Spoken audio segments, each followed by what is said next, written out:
The new video taken early Tuesday morning appears to show the Ukrainian jetliner on fire, streaking across the sky before crashing. And this video appears to show the plane exploding on the ground. We do believe that it's likely that that plane was shot down by an Iranian missile. But tonight, veteran investigators worry the crash scene may have already been compromised. The wreckage already moved before international investigators arrived. And Iranian investigators say they plan to read out the plane's black boxes. If they don't truly have a good lab set up or the equipment for it, they should not attempt to do it.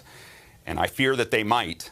And if that's the case, it may corrupt the data or perhaps even lose the data. U.S. and allied intelligence sources say the plane had just departed Tehran's airport when it was struck by two Russian-made surface-to-air missiles, killing all 176 on board.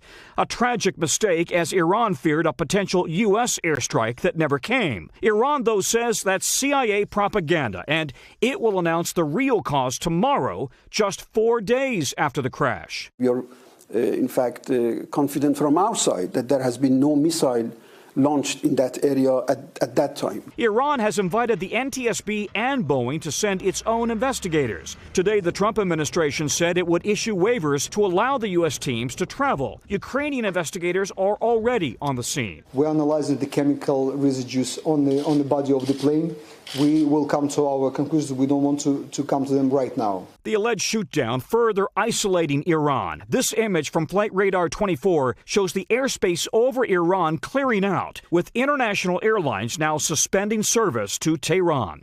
Also tonight, Flight Radar 24 says Flight 752 was the 10th departure from Tehran early Tuesday, behind flights to cities all over the world. So why SAM missiles would have targeted this plane is very much a mystery. Hey, NBC News fans, thanks for checking out our YouTube channel. Subscribe by clicking on that button down here and click on any of the videos over here to watch the latest interviews, show highlights, and digital exclusives.